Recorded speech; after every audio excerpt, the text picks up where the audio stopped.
Latar belakang era reformasi atau era pasca Soeharto di Indonesia dimulai pada tahun 1998, tepatnya saat Presiden Soeharto mengundurkan diri pada 21 Mei 1998 dan digantikan oleh Wakil Presiden saat itu, yakni B.J. Habibie.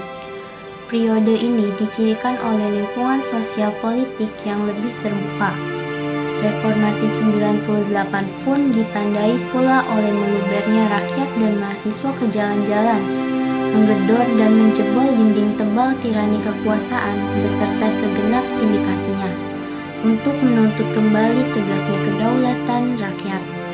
Seiring terjadinya pergeseran kekuasaan politik dari tangan Soeharto ke B.J. Habibie, lalu Kiai Haji Abdurrahman Wahid dan Megawati Soekarno Putri, sastra reformasi bermunculan. Munculnya generasi ini ditandai dengan maraknya penggunaan karya sastra puisi, cerpen, dan novel bertema sosial politik, terutama yang berkaitan dengan reformasi. Karakteristik era reformasi bertemakan sosial politik, penuh kebebasan ekspresi dan pemikiran, menampilkan sejak peduli bangsa, religius dan nuansa sofistik. Banyak munculnya sastrawan baru yang membawa angin baru dalam kesusastraan Indonesia. Produktivitas karya sastra lebih marak lagi, seperti puisi, cerpen, dan novel. Tokoh-tokoh pada era reformasi. Yang pertama ada W.S. Rendra, kedua ada Ayu Utami, dan yang ketiga ada Djoko Widodo. W.S. Rendra memiliki nama lengkap Willibrordus Surendra Broto Rendra. Ia lahir di Surakarta pada 7 November 1935. Lahir dari keluarga Katolik, ia memiliki nama baptis Willibrordus Surendra Bawana Rendra, yang kemudian disingkat menjadi Rendra atau W.S. Rendra. Setelah masuk Islam pada 1970 hingga SMA, W.S. Rendra menempuh pendidikannya di Surakarta, Jawa Tengah. Bakatnya dalam menulis puisi, cerita pendek, dan drama telah terlihat sejak SMP. Namun sajaknya baru diterbitkan pertama kali di majalah Siasat pada 1952. Saat ia duduk di bangku SMA, sepanjang 1950-an, puisi-puisi dan cerpennya terus dimuat dalam berbagai majalah, seperti Kisah, Seni, Basis, dan Konfrontasi. Naskah dramanya pun ada yang memenangi lomba di Yogyakarta. Lulus SMA, Rendra lanjut berkuliah di Universitas Gadjah Mada, jurusan Sastra dan Budaya Inggris, tetapi hanya mencapai gelar sarjana muda. Selain sibuk berkarir dalam bidang seni, W.S. Rendra juga berperan sebagai aktivis. Selama masa Orde Baru, ia merupakan salah satu orang yang berani menyuarakan pendapatnya. Sepanjang 1970-an, W.S. Rendra semakin dikenal sebagai penyanyi. Ia bahkan menggelar pertunjukan dan pembacaan puisinya juga dihadiri banyak orang. Akan tetapi, sejak 1977, Rendra mulai kesulitan untuk tampil di depan khalayak umum. Kelompok teaternya di bengkel teater juga sukar mendapat pekerjaan. Oleh karena itu, Rendra merantau ke Jakarta. Akhir hidup setelah jatuhnya rejim Soeharto pada 1998, Rendra menjadi tokoh dominan dalam dunia sastra dan teater modern Indonesia. Pada 2003, ia telah dikenal secara internasional sebagai penyair besar. Bahkan, Rendra dipercaya menjadi tuan rumah Festival Puisi Internasional pertama di Indonesia, yang digelar di Makassar, Surakarta, Bandung, dan Jakarta. W.S. Rendra terus berkiprah dalam bidang seni dan budaya hingga akhir hayatnya pada 6 Agustus 2009 di Depok, Jawa Barat. Karya W.S. Rendra.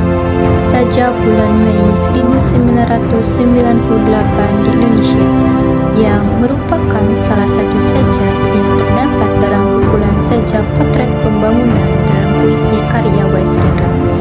Sajak ini ditulis ditulis berdasarkan peristiwa kerusuhan besar-besaran di Jakarta pada bulan Mei 1998. Tepatnya disebut sebagai tragedi Trisakti. Dalam sejak ini, Rendra menggunakan pilihan kata yang sangat pedas dan syarat akan sindiran-sindiran tajam yang ditujukan kepada pemerintah dan aparat keamanan negara saat itu akan sikap mereka yang sewenang-wenang dan tidak mau meredam kemarahan massa yang membabi buta serta menunjukkan perilaku yang sangat buruk, terutama dalam hal kehidupan sosial, politik, dan ekonomi yang terkesan seenaknya sendiri, sehingga menimbulkan kesenjangan sosial dalam masyarakat dan menyebabkan masyarakat bergejolak dengan melakukan aksi demo yang berujung pada kerusuhan besar-besaran. Sajak tersebut ditulis Rendra pada tanggal 17 Mei 1998 di Jakarta dan dibacakan di gedung DPR keesokan harinya, tanggal 18 Mei 1998. Video pembacaan Sajak bulan Mei 1998 di Indonesia.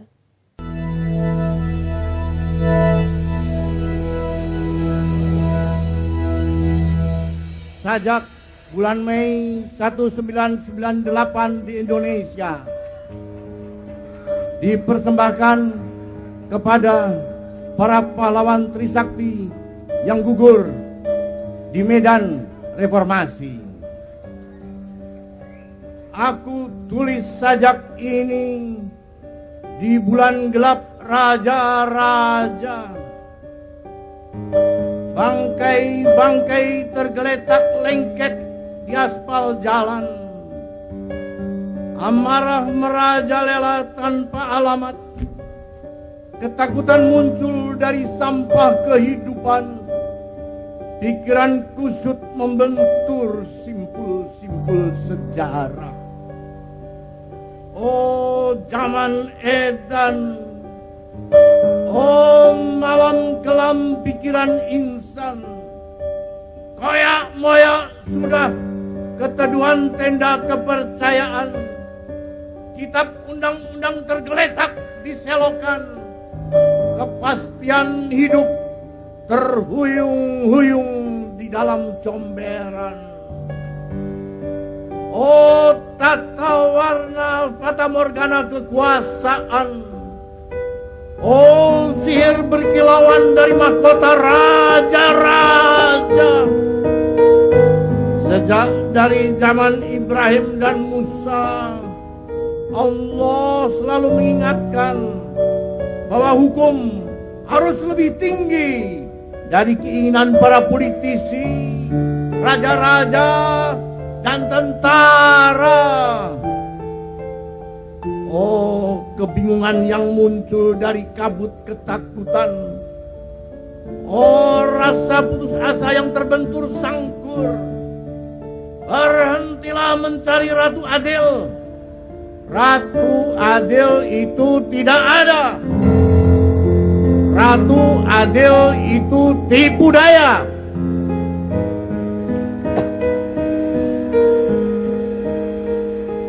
Apa yang harus kita tegakkan bersama adalah hukum adil.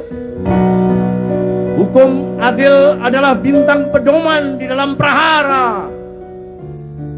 Bau anyir darah yang kini memenuhi udara menjadi saksi yang akan berkata, apabila pemerintah sudah menjarah daulat rakyat, apabila cukong-cukong sudah menjarah ekonomi bangsa, apabila aparat keamanan sudah menjarah keamanan, maka rakyat akan mencontoh penguasa lalu menjadi penjarah di pasar dan jalan raya.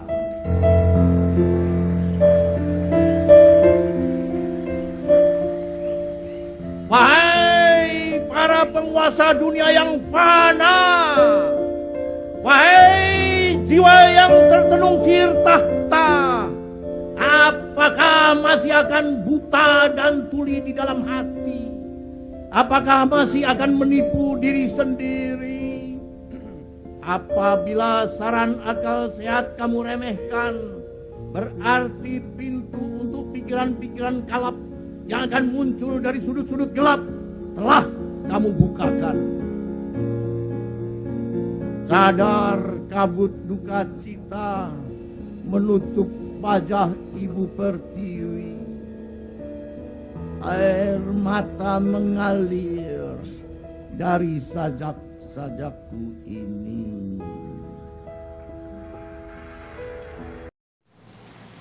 Ulasan karya W.S. Rendra. Bait pertama memberitahukan bahwa W.S. Rendra menulis puisi ini pada saat masa Orde Baru. Pada masa itu banyak korban berjatuhan, amarah tidak bisa dikendalikan, dan masyarakat menuntut adanya perubahan. Bait kedua, W.S. Rendra ingin menggambarkan situasi pada masa itu. Kepercayaan yang diberikan masyarakat kepada pemerintahan masa Orde Baru sudah rusak. Hukum menjadi tumpul ke atas tetapi tajam ke bawah. Bahkan hukum tidak lagi diperhitungkan. Hidup masyarakat pun tidak diperhatikan. Pada bait ketiga, W.S. Rendra menunjukkan bahwa kekuasaan itu melibatkan banyak orang dan membuat orang lupa akan tugasnya karena kenikmatannya yang sementara. W.S. Rendra mengkritik mengenai hukum yang tumpul ke atas dan mengingatkan bahwa hukum harus lebih tinggi dari para pejabat. Pada bait keempat, W.S. Rendra ingin mengungkapkan bahwa ada rasa bingung dan putus asa dari masyarakat ketika memperjuangkan keadilan. Di sini Ratu Adil merupakan simbol keadilan yang tidak memihak. W.S. Rendra mengungkapkan bahwa yang harus ditegakkan adalah hukum adil, karena hukum adil merupakan pedoman dalam berbangsa dan bernegara. Pada bait kelima, W.S. Rendra menggambarkan keadaan yang terjadi pada bulan Mei 1998, di mana ada sekelompok petugas yang ditugasi untuk menghasut masyarakat untuk melakukan penjarahan dan melakukan tindakan anarkis. Para aparat keamanan tidak membela rakyat, melainkan menjadi kaki tangan penguasa. Pada bait ke-6, W.S. Rendra ingin mengingatkan para penguasa pemerintahan bahwa kekuasaannya hanyalah sementara. Pada masa itu, para penguasa selalu ingin kepemimpinannya mereka berlanjut. Mereka tidak mendengarkan masyarakat, meskipun melihat masyarakat sengsara. W.S. Rendra juga ingin agar para penguasa segera sadar dan berpikir menggunakan hati nurani. Pada bait terakhir, W.S. Rendra menunjukkan bahwa sedih dan duka cita terlihat di wajah masyarakat Indonesia. W.S. Rendra merasa sedih saat menulis puisi ini di masa itu. Ayu Utami adalah salah satu di antara pelopor atau tokoh yang paling populer pada angkatan reformasi. Dengan karyanya Saman yang memenangkan sayembara penulisan Komik Dewan Kesenian yang 1990. Sedikit singkat mengenai Ayu Utami. Mestinya Ayu Utami lahir di Jawa Barat 21 November 1968. Adalah penulis, jurnalis, dan novelis Indonesia. Ia besar di Jakarta dan melanjutkan kuliahnya di Fakultas Sastra Universitas Indonesia. Ia pernah menjadi wartawan di majalah Humor, Mata, Forum Keadilan, dan DNR. Tak lama setelah mengumpulkan Tempo, editor dan Detik di masa Orde Baru, ia ikut mendirikan aliansi jurnalis independen yang memprotes pembedalan. Kini, ia bekerja di Jurnal Kebudayaan Kalam dan di Teater Ukiran Kayu. Novelnya yang pertama, yakni Saman, mendapatkan sambutan dari berbagai kritikus dan dianggap memberikan warna baru dalam sastra Indonesia. Ayu dikenal sebagai novelis sejak menulis Saman mengenangi sayembara penulisan roman Dewan Kesenian Jakarta 1998. Ulasan karya Novel Saman. Novel Saman terbit pertama kali pada April 1998 oleh Perpustakaan Populer Gramedia. Novel ini memiliki 208 halaman. Saman mengambil cerita mengenai seksualitas dari perspektif perempuan yang masih tabu pada zamannya. Latar belakang novel ini adalah Indonesia pada tahun 1980-an dan 1990-an. Saat itu masa rezim Orde Baru yang memerintah dengan otoriter. Latar di dalam novel Saman terdapat di Indonesia dan juga New York, Amerika Serikat. Sinopsis novel Saman. Judul Saman diambil dari nama samaran tokoh dalam novel. Saman bercerita tentang hubungan persahabatan di antara perempuan yang memunculkan tema seksualitas dari perspektif perempuan yang masih tabu pada masanya, sehingga menimbulkan kontroversi. Selain itu, Saman juga bercerita tentang tindakan besar yang digunakan mengatasi masalah kemanusiaan dan keadilan yang sering terjadi pada masa itu, khususnya di daerah-daerah yang masih terpelosok, seperti Prabu Muli, tempat Wisanggeni mengabdi menjadi pastor. Athanasius Wisanggeni adalah seorang pastor di gereja kecil Prabu Muli, Sumatera Selatan. Wisanggeni pernah menjadi pembimbing rohani 4 wanita yang bersahabat dari SD sampai dewasa yang juga menjadi sorotan dalam novel, yaitu Yasmin Monica, Laila, Sakuntala, dan Cho. Latar pertama dalam novel Saman berada di New York, Amerika Serikat. Laila sedang menunggu seseorang di Central Park. Seseorang tersebut adalah Sihar, lelaki yang ditemuinya dulu di pertambangan offshore yang terletak di Prabu Muli. Laila pergi ke Prabu Muli untuk mengambil beberapa capture sebagai bahan iklan perusahaan yang mengontrak agensinya. Laila kagum kepada kepribadian Sihar saat pertama kali bertemu. Dia kagum atas sikap berani Sihar untuk melawan atasannya. Sihar bersikeras bahwa pengeboran belum bisa dilakukan karena ada sedikit masalah dengan alat bor. Namun, atasannya berseru untuk melakukan saja apa yang ia suruh. Dengan mengarahkan pekerja lain, pengeboran dilakukan. Namun, ternyata pengeboran tersebut mengakibatkan kecelakaan berupa gempa lokal. Salah satu teman Sihar terlempar ke laut. Sihar sangat emosi dan hendak menghakimi atasannya. Kemudian Laila menenangkan Sihar dan berjanji akan mengenalkan Sihar kepada Saman. Saman adalah seorang aktivis lembaga swadaya masyarakat. Saman adalah nama samaran atau nama baru dari Wisanggeni untuk menghilangkan jejaknya dari kejaran aparat. Tokoh dan penokohan dalam novel Saman. Yang pertama, Saman atau Anthasius Wisanggeni adalah tokoh utama dalam novel ini. Saman dulunya seorang pastor yang mengabdikan dirinya di gereja, sehingga bisa dikatakan kalau tokoh Saman adalah orang yang religius saat masih menjadi pastor, karena kemudian Saman memutuskan untuk beralih menjadi seorang aktivis yang memperjuangkan hak asasi manusia. Kedua, Yasmin adalah sosok perempuan yang cerdas dan pintar. Ia masuk kuliah di Fakultas Hukum UI tanpa tes dan kini ia menjadi seorang pengacara. 3. Laila adalah sosok gadis yang lugu dan polos dalam novel. Ia jatuh cinta pada pria beristri bernama Sihar. Keempat, Sakuntala. Sakuntala adalah wanita yang cerdas.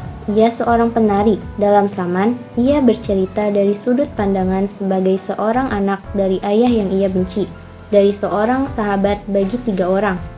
Yang kelima, Cho. Dalam novel, Cho kisahkan sebagai gadis yang telah menyerahkan keperawanannya semenjak SMP. Itulah yang menyebabkan kata binal selalu melekat padanya. Keenam, Upi. Sosok Upi dalam Saman adalah seorang gadis yang memiliki keterbelakangan mental. Sosok Upi mampu menarik simpati Wisanggeni. Tokoh lainnya dalam novel Saman antara lain Ansan, kakak Upi, Ma'argani, ibu Upi, Hashim Ali, teman Saman, Sihar, pria yang disukai Laila, Rosano, atasan Sihar, dan lainnya. Kelebihan novel Saman. Saman adalah pemenang sayembara roman Dewan Kesenian Jakarta 1998. Novel ini juga mendapat penghargaan baik dari dalam maupun luar negeri, karena dianggap telah mendobrak hal yang tabu sekaligus memperluas cakrawala sastra. Kelemahan dari novel Saman adalah hanya bisa dinikmati dan berguna sejati bagi pembaca yang dewasa, bahkan amat sangat dewasa, seperti yang dikatakan Y.B. Mangunwijaya yang mengomentari novel ini. Menurut Mangunwijaya, hanya orang dewasalah yang dapat memahami apa yang ingin disampaikan Ayu Utami, khususnya mengenai dimensi-dimensi politik, antropologi sosial, dan yang paling istimewa adalah agama dan iman. Djoko Winurbo. Djoko Winurbo lahir di Sukabumi 11 Mei 1962. Ia kerap diundang ke berbagai pertemuan dan festival sastra, serta karya-karyanya telah diterjemahkan ke dalam berbagai bahasa. Beberapa puisinya juga dimusikalisasi oleh Ananda Soekarlan dan Oppie Andaresta. Dan Djoko Winurbo telah menyelesaikan S1-nya di Universitas Sanata Dharma Yogyakarta.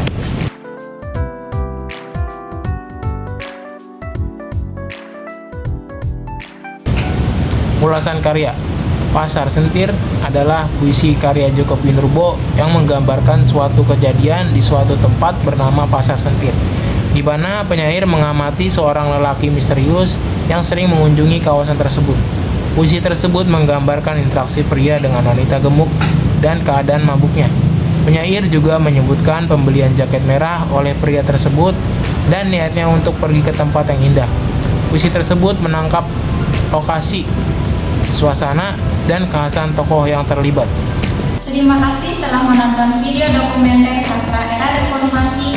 Semoga dapat bermanfaat dan menambah wawasan bagi kita semua. Wassalamualaikum warahmatullahi wabarakatuh.